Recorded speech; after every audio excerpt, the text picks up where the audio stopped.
Somebody asked for a video of my garden, so this is a short little video.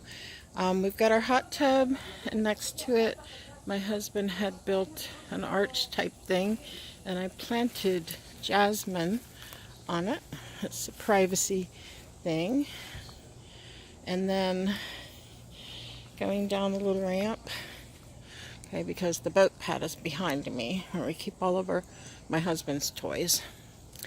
And then coming down the ramp into the garden. Over on this side is the pond, which has tadpoles. If you can see them. It's hard to see them, but they're jumping around all over the place in there. That was a Harbor Freight $79 deal. That worked out really well. And behind the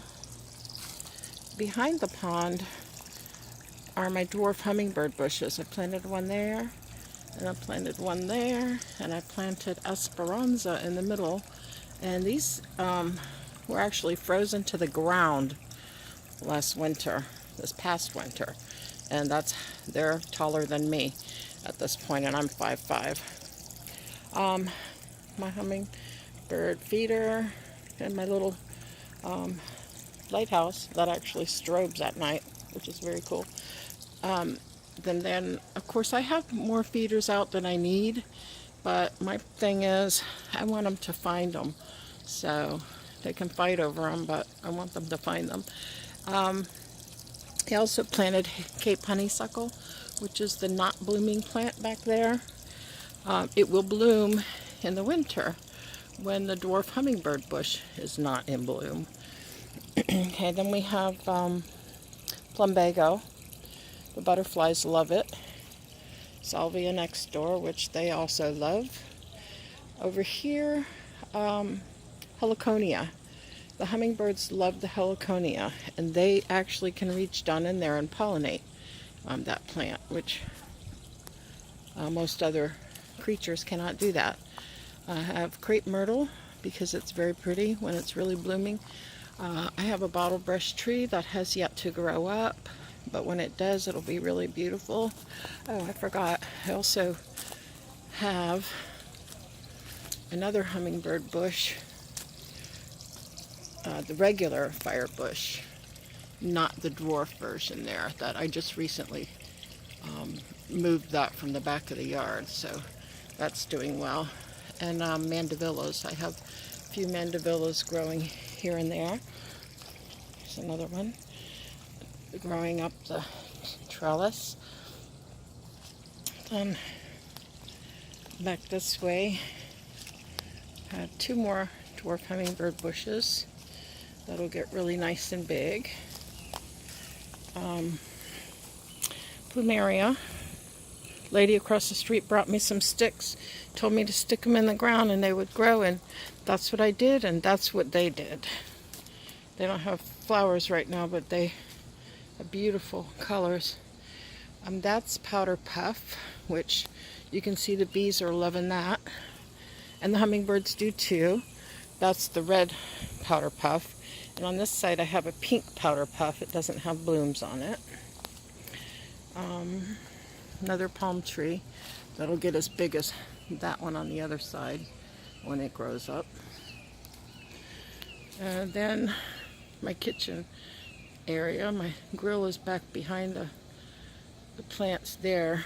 I have another jasmine on a trellis there, and boy, in the wintertime this yard smells heavenly with all this jasmine. Rangoon is on this far end.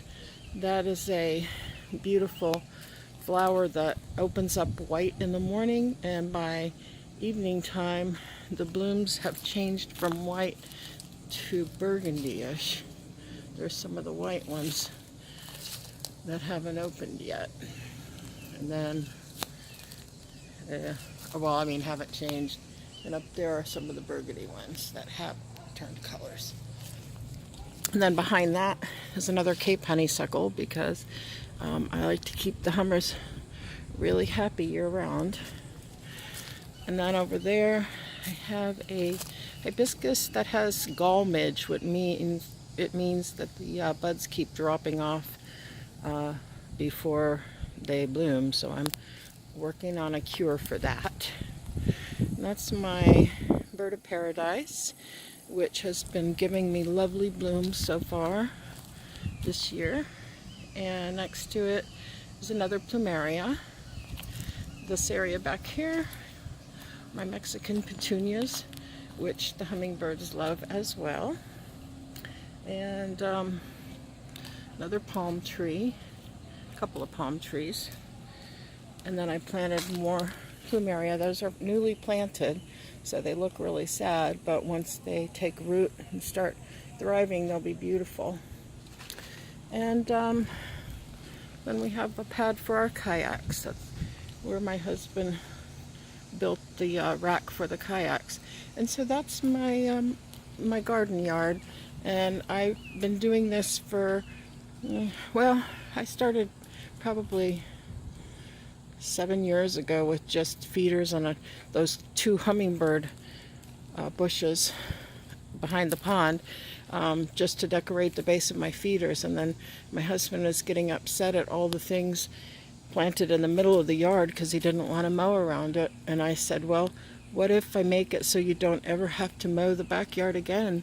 And he said, that'll work. And so this was born.